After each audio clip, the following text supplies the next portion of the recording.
Eu acho que a partir do momento que tem o Oruan cantando isso, Sou Comando Vermelho até o fim, né? Outras letras dele, né? Isso causa incômodo.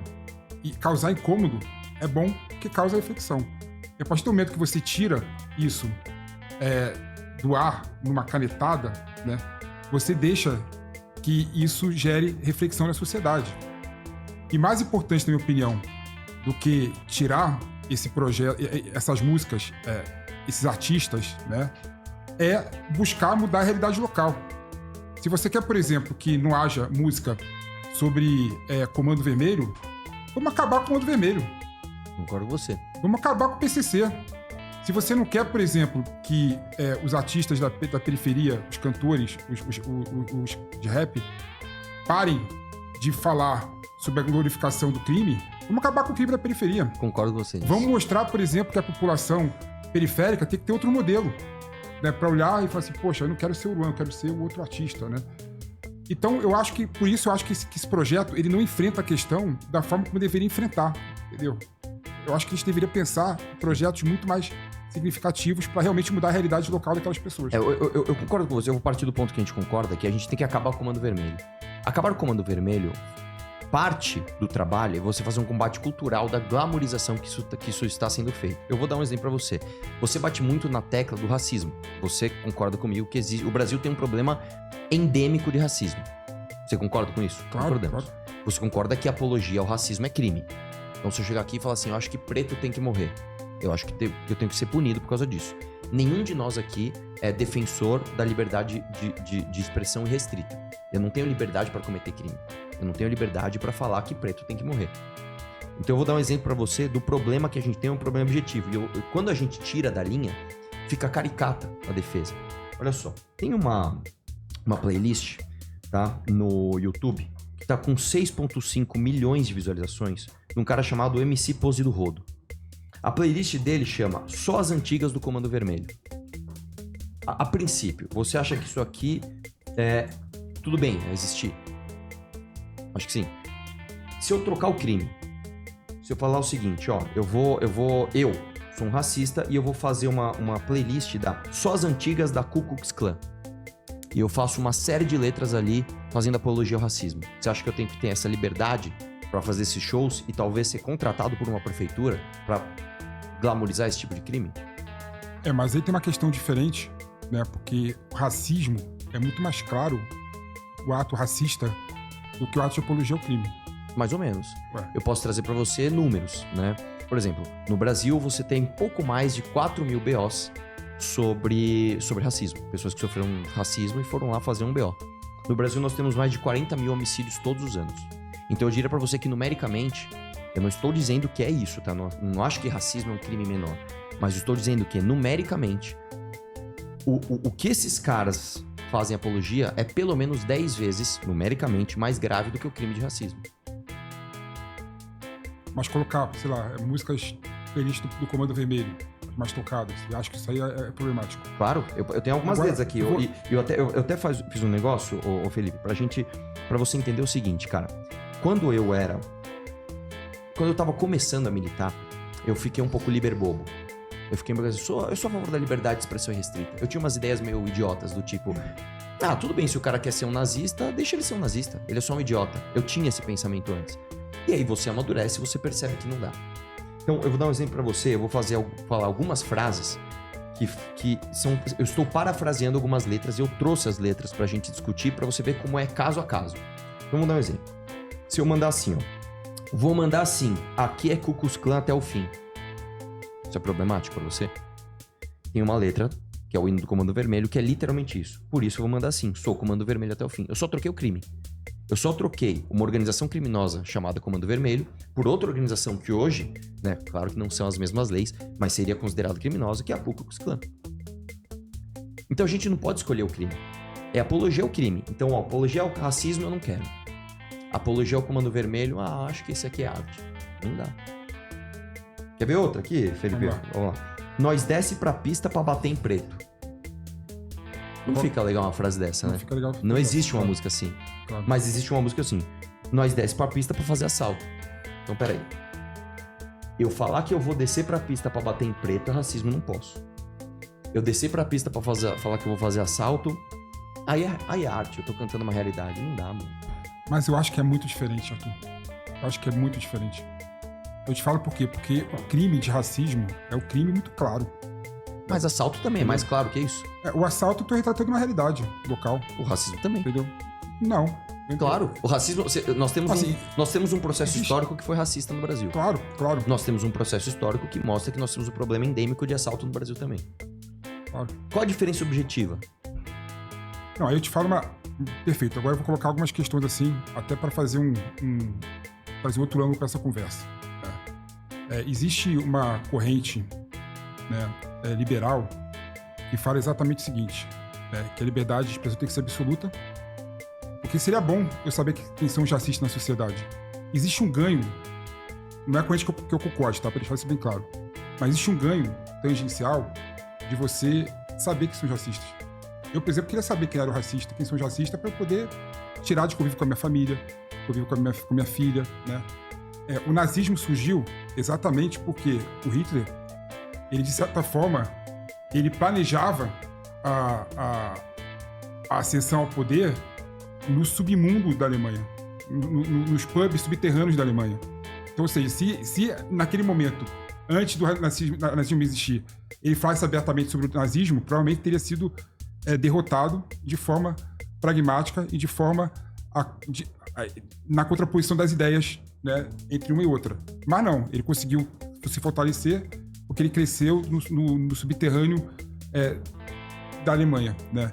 Então existe um ganho tangencial nessa corrente, que eu não me feri, mas é uma corrente que traz um ponto interessante, em você saber o que cada um pensa de forma clara, né? Então isso é muito bom. Eu, por exemplo, conseguiria, caso a minha filha de 10 anos de idade estivesse ouvindo Oruan, eu conseguiria mostrar para ela o contraponto ao que Oruan fala, né? Ou seja, tem pontos interessantes em você não abafar essas questões culturais. Mas em relação ao racismo, é muito claro. Você coloca uma classe que é menos privilegiada historicamente por conta de vários fatores sociais e econômicos em uma situação de inferioridade. Sim. Então, claro, mas o assalto também é isso. As maiores vítimas do assalto não são os ricos. O rico anda de carro blindado, o rico tem segurança, o rico vai para os melhores lugares de São Paulo. Quem é mais assaltado é justamente o trabalhador, que às vezes está voltando para casa às 6, 7 horas da noite, está pegando escurecer, e o cara é assaltado ali. Então eu poderia usar esse mesmo motivo que você falou. Mas a realidade da favela é essa aí. Mas então, Felipe... Desculpa, você também é racista em falar que todo mundo da favela desce para cometer crime e assalto. Não é isso que eu coloquei aqui. Claro. Mas então a gente destacar o seguinte, a realidade parte da população que vive na favela é descer o morro para roubar. Sim. Ele tá retratando uma realidade. Sim. Se a gente quiser que pare de cantar essa música, vamos mudar a realidade local dele. Não, mas vamos lá. Esse é o ponto. É que o meu objetivo aqui é mudar a realidade. Eu não sou o tipo de pessoa que fala assim, o Simpsons fez um episódio zoando o Brasil, falando que aqui só tem assalto. Vamos então todo mundo cancelar os Simpsons. Não. Você quer suprimir a piada? Termina com a graça. É só a piada não retratar a realidade. Ela para de ter graça. É a mesma coisa isso daqui. Eu quero que o cara pare de cantar isso? Claro, então eu tenho que combater o crime organizado e tudo isso. Agora, para combater o crime organizado, há de se convir aqui que nós precisamos acabar com a glamorização disso. Por que hoje o racismo é crime no Brasil? Porque se entende que num país de pessoas muito burras e sem estruturação, que é o caso do Brasil, eu sei que não é bonito falar isso, mas é verdade, você precisa de uma orientação estatal para que determinados discursos não cresçam. Você falou que a sua filha, por exemplo, se ela estivesse ouvindo Oruan, você ia poder chegar lá e falar, filha, isso aqui não é legal, tarará. Só que a sua filha tem um pai. A tua filha tem um pai presente. Essa não é a realidade da maioria do Brasil, principalmente do jovem periférico de favela. Não tem nenhum lugar onde os pais abandonam mais os seus filhos do que nas periferias das cidades, principalmente do Brasil. Então, quando você tem um país que você tem um caos social, você não pode deixar que o crescimento de um discurso de apologia tão direta ao crime organizado cresça. Você tem que suprimir tudo, inclusive esse discurso. E, de novo, o liberal aqui sou eu, Felipe. Pô, eu que devia estar com esse discurso, cara. Né? E não, eu tô falando, tem que proibir. E o projeto da Amanda nem fala disso. E nem o do Kim. É que eu dou um passo além. Eu vou dizer pra você, o projeto da Amanda, basicamente ele diz que não tem que contratar show de quem faz apologia ao crime. Não importa se é sertanejo, se é funk, se é isso ou se é aquilo. O projeto do Kim faz a mesma coisa em âmbito federal. Eu dou um passo além. Eu acho que a gente devia fazer a criminalização e a busca e prisão dos apologistas direto ao crime organizado. Eu acho que sim, o MC Pose, com todo respeito aí a quem gosta desse bosta, eu acho que esse cara tinha que ser preso. Por quê? Porque ele fica cantando que ele é do Comando Vermelho, que ele desce pra fazer assalto. Eu já dou um passo além, cara. Mas ele não mudou? Ele não virou pai, se converteu e largou? Cara, eu não sei. Agora, eu não vou saber especificamente aqui a história de vida do MC Pose do Rodo. Tá. Mas o que eu posso dizer é, uma pessoa que faz um show público ou privado, que canta isso daqui, eu vou mandar assim, aqui é Comando Vermelho até o fim. Quando nós desce pra pista pra fazer assalto, é várias titano no pente e se bater de frente vai tomar bala no peito. Esse cara, ele devia Mas ele canta isso ainda hoje? Não, vamos lá. Só pra saber. Eu trouxe letras aqui pra gente degustar essas letras. Tá. Então vamos lá, vamos pegar, por exemplo, é que como eu falei do Oruan, eu comecei com as do Oruan. Eu vou pegar, por exemplo, aqui, Oruan, filho do dono. Essa é a clássica, né? Não tenho medo, eu sou filho do dono, maior responsa de sujeito homem, de carro bicho, eu fiz ela endoidar. E hoje eu passo todas que quer me dar. Isso aqui ele tá falando o quê? Que ele é filho de que dono? Do Marcinho VP do Comando Vermelho. Mas essa parte ali não tem nada de apologia ao crime. Aí é que tá, Felipe. Por isso que eu tô falando que tem que ser analisado caso a caso e entendendo o contexto. Eu não posso criminalizar a frase. Não tenho medo, sou filho do dono. Senão, todo mundo fala isso. Só que, peraí. Quem está cantando em qual contexto? Isso importa totalmente. Por isso que o debate não pode ficar raso. Eu entendo que vai ter um monte de gente burra, tá? Ah, vamos criminalizar tudo. Pega, como eu te falei, você pega, por exemplo, a música sei lá, por exemplo, Gabriel Pensador. Ah, o cachimbo da paz. Ah, tem um monte de cachimbo de crack. É isso que ele tá fazendo apologia pra ele. Não é isso. Mas quando eu tenho o filho do Oruan falando que ele é filho do dono, que ele não tem medo de nada, que a galera tá com o fuzil pra cima, eu entendo que ele tá fazendo apologia ao crime. Mas se a gente quiser deixar mais claro, tem mais claro aqui. Eu posso pegar, por exemplo, roubo de banco, desci em Criciúma. Direção Pavu, na altura da Dutra. Fumei um balão com a 9 na cintura. Piloto Nampangua, se os cana brotar. Isso aqui tá muito claro. Pra mim, assim, muito claro. O cara decidiu fazer um assalto, ele tá com uma 9mm na cintura, e se precisar dar fuga, o piloto não vai vacilar, não vai panguar. Isso aqui pra mim é uma apologia clara ao crime. Mas você acha que é apologia ao crime? Você acha que a pessoa vê essa... O que é apologia ao crime? Incentiva as pessoas a cometerem crime. Claro que incentiva. Você acha que a pessoa ouve essa música e tem vontade de botar uma 9 na cintura Sim. e roubar o banco? Então eu te jogo a pergunta fazendo a provocação contrária. Você acha que hoje um moleque olha por oi e fala assim, porra, mano, o moleque tá me dando uma lição de vida, é melhor eu não ser igual o pai dele aí do Comando Vermelho? Eu acho que essa é a grande discussão. Claro que... Eu acho que não tem... Felipe, você pega o show tem uma dos questão, caras, tem uma questão. Fuzil pra cima, irmão. Mas, Arthur, existe uma questão também do crime de apologia, que eu acho que é a grande problemática desse tipo penal, é que coloca a pessoa que emite a opinião ou faz a música numa situação de superioridade em relação ao receptor, né? Ou seja, você acha que o Oruan consegue influenciar pessoas com essa música mesmo? Com certeza. Vamos lá, Felipe. Você é um cara que você sabe muito bem como que é a diferença social aqui no Brasil. Quem passa pano na cabeça de bandido é uma elite branca, geralmente do Leblon ou daqui dos bairros nobres de São Paulo, porque quando você vai numa comunidade, as mães e os pais da comunidade sabem muito bem que os seus filhos estão sendo influenciados por esse cara. Por quê? Vamos lá. Qual que é a realidade da família brasileira? Isso aqui, inclusive, é um recado para você que é conservador, tá? Eu quero defender a família tradicional brasileira. Eu vou te falar numericamente o que é a família tradicional brasileira. A família tradicional brasileira não é o pai, a mãe, 2 filhos jantando junto como se fosse um casal dos anos 50, tá? Numa casa de subúrbio americana com jardim e cachorrinho, não. A família brasileira é o seguinte, é um pai, tá? Que fez 10 filhos em 10 mulheres diferentes, saiu fora, e esses moleques vão crescer sem nenhuma referência masculina, e na comunidade deles, eles vão ter 2 referências de sucesso. Ou um pastor, que pode ou não ser picareta, pode ser um pastor que realmente quer o bem para essa criança, ou pode ser um cara que só quer tirar dinheiro da avó, do vô, da mãe desse moleque, através de uma enganação, e chamando aquilo de divino. Ou ele tem o traficante, que basicamente é um cara que anda com uma 9 na cintura, canta essas músicas, faz assalto, anda com as melhores roupas, come as minas mais gostosas, e esse cara tem que, aos 9, 10 anos de idade, fazer uma escolha muito profunda sobre a vida dele, tendo isso como referência. A realidade do Brasil é essa. Então, quando você tem uma música que canta essas coisas, explodimos o cofre, agora os amigos entram, só pitbull de raça, se reagir nós te passa. Mano, quando você vê o moleque chorando, Oruan, ele não tá chorando porque ele viu no Oruan uma grande reflexão virtuosa sobre como a vida do crime é horrorosa e como ele tem que ler livros e ir bem na escola. Ele olha pro Oruan e ele fala, eu quero ser igual a esse cara. Como é que eu faço pra andar com as minas que fica sentando na vara dele? Ah, eu tenho que me envolver com... Ah, entendeu? Demorou. Então eu vou ser o Oruanzinho aqui. E é isso que acontece, né? Mas até onde eu sei, o Oruan, apesar de ser filho do Massinho VP, ele não lida com tráfico. Claro que ele lida. O cara tem tatuado na pele o Elias Maluco, meu. Que é o tio dele. E aí? É o tio dele, a família dele. Vamos fazer uma diferença aqui. É uma Você pegar o El diferente. Chapo. O El Chapo é filho do... Qual é o nome dele mesmo, cara? Do El Patron, caramba. Do cara lá da Colômbia, bicho. O maior traficante do mundo. O Pablo Escobar. Pablo Escobar. Ele basicamente falava, cara, eu quero rodar o mundo dando palestras de como você não deve ser igual ao meu pai. O Oruan faz o oposto. Ele mete o pai dele aqui, mete o tio dele aqui e fala assim, eu sou filho do dono, cara. Não tenho medo de ninguém. Não canto que não vive. É isso que ele faz, cara. E a galera olha pra ele como uma referência de como é glamuroso, de como é gostoso, de como é ser esperto, ser do crime organizado.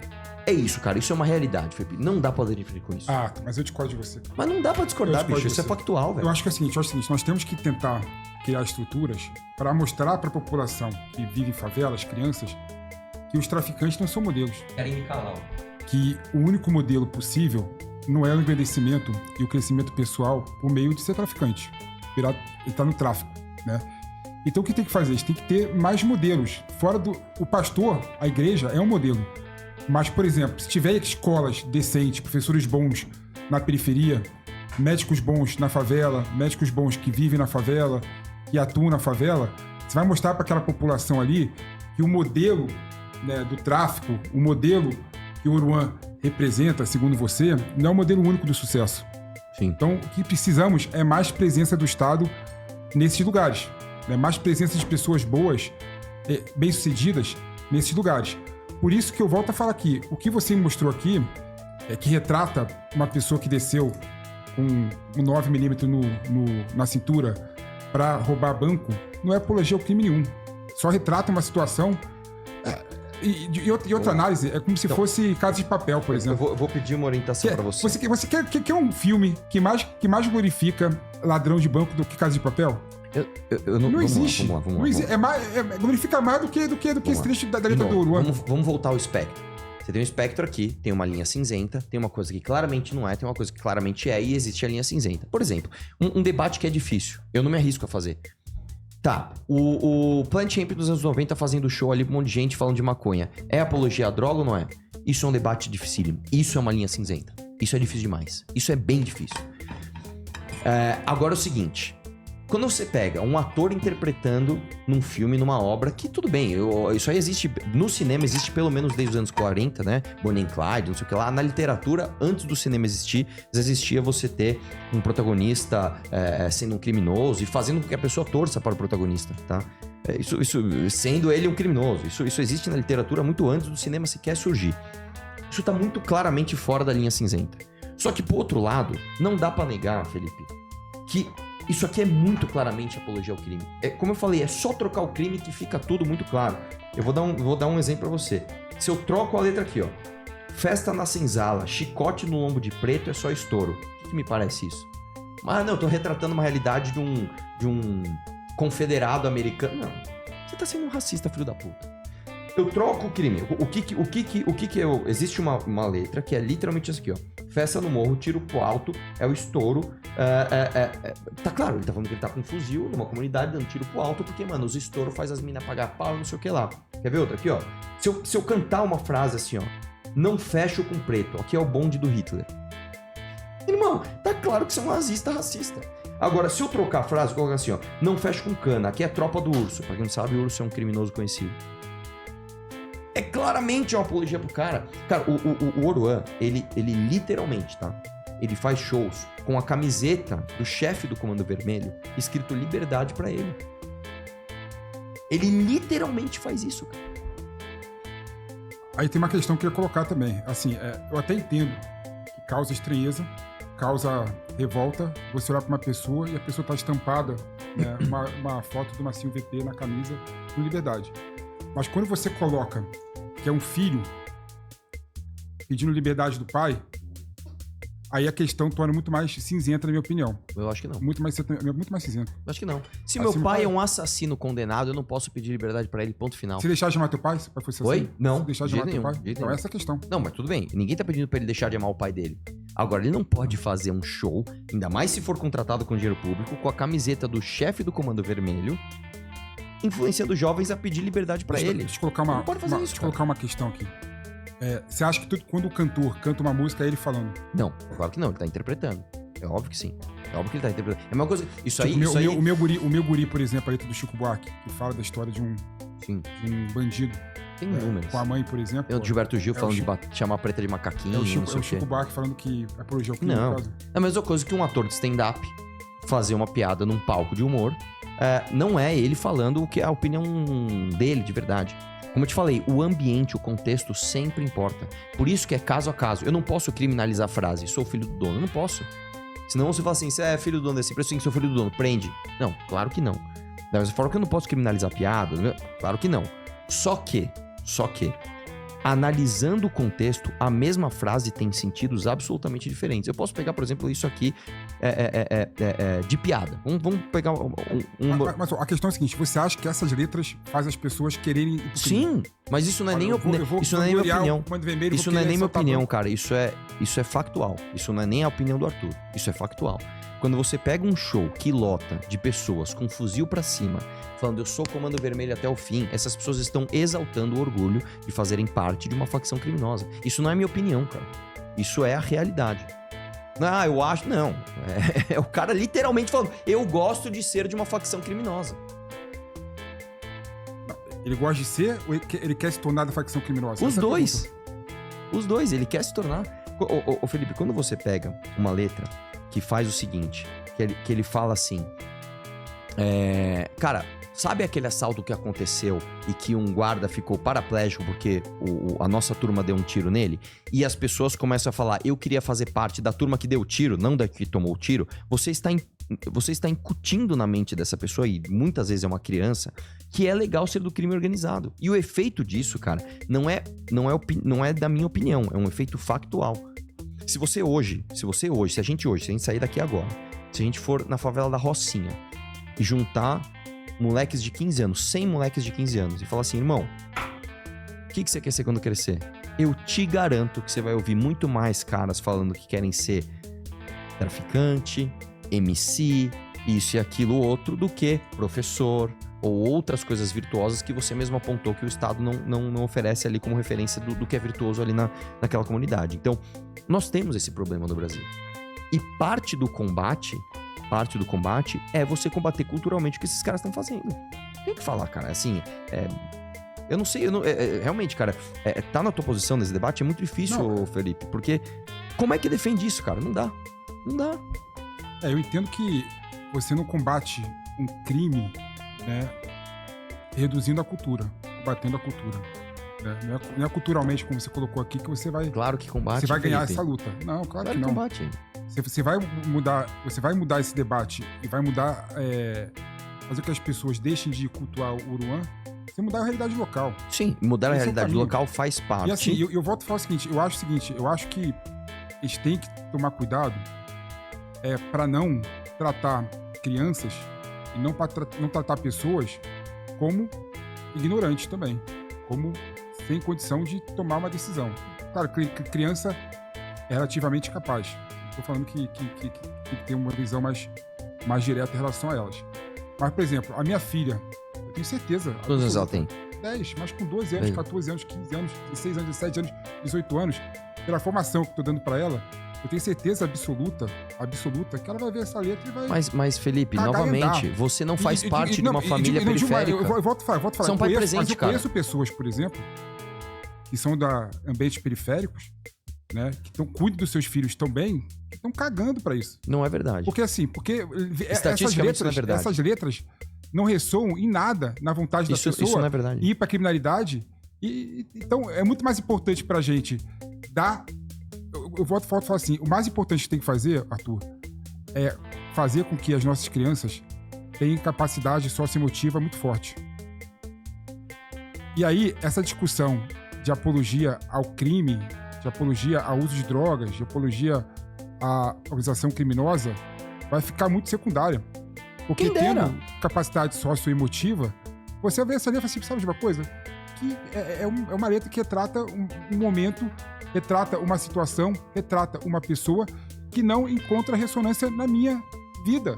Não Felipe, encontra ressonância de meus atos. É justamente esse o ponto. Então, assim, Você tá falando de uma sociedade baseada na tua família, que é uma família estruturada, onde a menina tem um pai educado, etc. A realidade da periferia não é essa, Felipe. Você sabe disso. A realidade da periferia não é uma criança que tem um pai e uma mãe que são boas referências. Não é isso. Às vezes o pai do moleque morreu porque ele foi assaltado por um moleque que queria fazer parte de uma facção criminosa. Cadê a referência masculina desse cara? Não vai ter. Aí a mãe vai ter que trabalhar pra sustentar esse moleque. Esse moleque vai ficar o dia inteiro na rua jogando bola, fazendo um monte de coisa, sob a influência de traficantes que vão dominar territorialmente, geograficamente, aquele território onde aquela criança está. Olha só esse drama. Imagina que você é uma criança de 10 anos que mora numa periferia. Numa favela. Vamos dar o nome, é favela, tá? Favela. Você mora na favela. Você mora na favela, seu pai morreu. A tua mãe tem que trabalhar. Você fica o dia inteiro num território onde geograficamente a polícia não pode entrar e quem toma conta lá é o crime organizado, ao ponto que a sua mãe, quando ela vai comprar o gás pra fazer arroz e feijão pra você, ela tem que comprar do traficante, que cola na porta da tua casa com uma arma na cintura, com uma puta de uma gostosa do lado, cantando que ele tem os melhores tênis, os melhores carros, as melhores mulheres, que todas as meninas querem sentar na vara dele, e esse moleque não vai, Felipe, desculpa te falar isso, ter a mesma reflexão que a sua filha, dentro de uma família estruturada, com um pai instruído, com um nível superior, presente, vai ter. Ele não vai ter, cara. Isso é estatístico, isso é numérico, isso não é minha opinião. Você não precisa fazer um estudo social pra entender qual vai ser a escolha dessa criança. É estatístico. Você desce, você vê, você olha, você vê, cara. É só você... É só olhar a realidade. Eu nem sei mais o que falar, cara. Eu nem sei mais o que falar, assim, porque... É como se eu falasse assim, essa mesa aqui, ela é amarela. Não, cara, você tá vendo, é cor de madeira, cara. Não tem, Felipe, assim. É o que eu tô falando, cara, assim, se eu fosse te ajudar nesse debate, eu ia falar pra você, cara, sai desse extremo, do extremo do que é claramente apologia ao crime. Porque isso aqui é claramente apologia ao crime. E outra coisa, hein, vamos extrapolar aqui esse debate pra rodar o assunto aqui. Favela... Presta atenção no que eu vou dizer aqui, ó. Favela venceu é o caralho. Entendeu? Favela venceu é o caralho. Favela não venceu porra nenhuma. Quem venceu, que nem venceu de verdade, é meia dúzia de influenciador que ganha dinheiro pra caralho te influenciando a jogar na porra do tigrinho. Entendeu? E você que acha que a favela venceu, você pra comprar um tênis igual o cara que mandou você comprar, pra você comprar, você caiu no juro mais caro do mundo, então você tá dando dinheiro pra uma elite branca que passa pano na cabeça de bandido que influencia você a ficar nesse círculo vicioso, tá? Pra você gritar com orgulho que a favela venceu, mas quando você abre a janela do teu barraco, tem um monte de gato ali, de energia, que pode pegar fogo a qualquer momento. Na hora de você comprar o gás, como eu acabei de citar, você vai ter que comprar da mão de um traficante desse. Então a gente tem que parar com essa história de que comunidade é cultura, comunidade é o caralho. Desculpa o palavrão aqui. A favela venceu porra nenhuma, a favela tem que acabar. Arthur, você passa de uma premissa que dá a entender que todo mundo da favela é criminoso. Eu não falei isso, ao contrário. Todo mundo da favela é vítima de criminoso. A favela, 98% da favela é de pessoas honestas, trabalhadores, corretos, pessoas do bem, boas, da periferia também. Que são explorados por crime organizado. Sim, mas eu não vejo, sinceramente, nessas letras que você leu pra mim aqui agora, apologia ao crime. Eu vejo um retrato de uma realidade. Vamos lá. Né? Deixa eu fazer uma intervenção. Cara, você voltou nesse... Cara, eu tentei te tirar dessa zona, cara. Você voltou, mano. Então vamos Mas eu quero falar sobre isso. Uma lembrança.